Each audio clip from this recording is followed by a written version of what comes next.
तेरा गजब हुई। मेरे सगे मामा जी MA in English, MA in Sanskrit, double MA, Sanskrit से एमए, और वो आर्य समाज और महर्षि दानंद से तगड़े प्रभावित। एक बार मेरी माताजी बीमार होगी, क्रोथा आश्रम में मेरे पास ही रहती है। उसका पता लगा, वो उसकी कुशल मंगल जानने आ गया। तो वहां उनसे बातचीत हुई। मैंने कहा ये महर्षि दानंद को वेद ज्ञान नहीं था। अरे क्या कह रहे हो? ओह बस भाई, वो तो बड़ा विद्वान पुरुष था, वो तो बड़ा महापुरुष था, बड़ा बाल ब्रह्मचारी था, और वो बड़ा सिद्ध पुरुष था। फिर उसको एक दो पॉइंट दिखाया, आंखें देख के भी उठ कर चला पड़ा। तेरी माँ की इच्छा वो बता। मेरी माँ बड़ा भंडार में लौट रही है, फेंट ले उसने जा। और फेंट कर मेरी माँ को चला गया। कत्ती नहीं सुनी ना, वो आँखें देख के भी ना मान्य हुए, क्योंकि उसकी ऐसी फोकट महिमा बना दी कि आम आदमी इतना जबरदस्त प्रभावित हो गया कि उसके साथ वेदों का ज्ञाता है कोई ना। और महर्षि दानंद ने वेद का कै ख का भी नहीं पता था, कै ख नहीं जानता वेद को, सिर्फ सुने सुनाए ढंग से वो यूं कहता फिरा करता वेद का ज्ञान सच्चा है।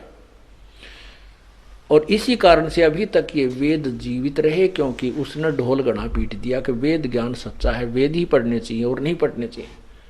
तो ये तो योगदान उसका मैं मानता हूं कि, और फिर उसके अनुयायियों का मानता हूं कि उन्होंने अभी तक वेदों को जीवित रखा।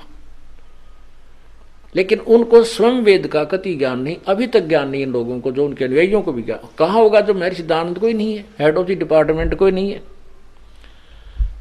अब ऋषि दानंद ये पूर्व जन्म का संस्कारी हंस होता है। ये परमात्मा के कभी ऐसे जो महान आत्मा होती, कभी ना कभी परमात्मा के शरण में जरूर रहे होते, और फिर उनका दुरुपयोग यो काल करता है, मिसयूज करता है।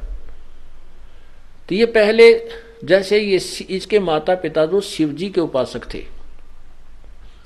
तो शिव जी के उपासक होने से शिव ने ही अपना वहां से एक रिजेक्टेड बॉम्ब भेज दिया। शिव के गण से, शिव के लोक से ये गण उपाधि प्राप्त होते हैं।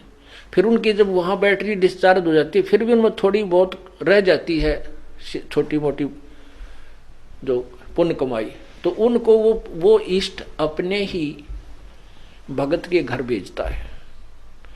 तो शिव के लोक से ये आत्मा आकर अपने, जो इनके पिताजी शिव के तगड़े भगत थे, वो किसी को नहीं मानते थे शिव जी के बगैर, वहां उत्पन्न हो गए। और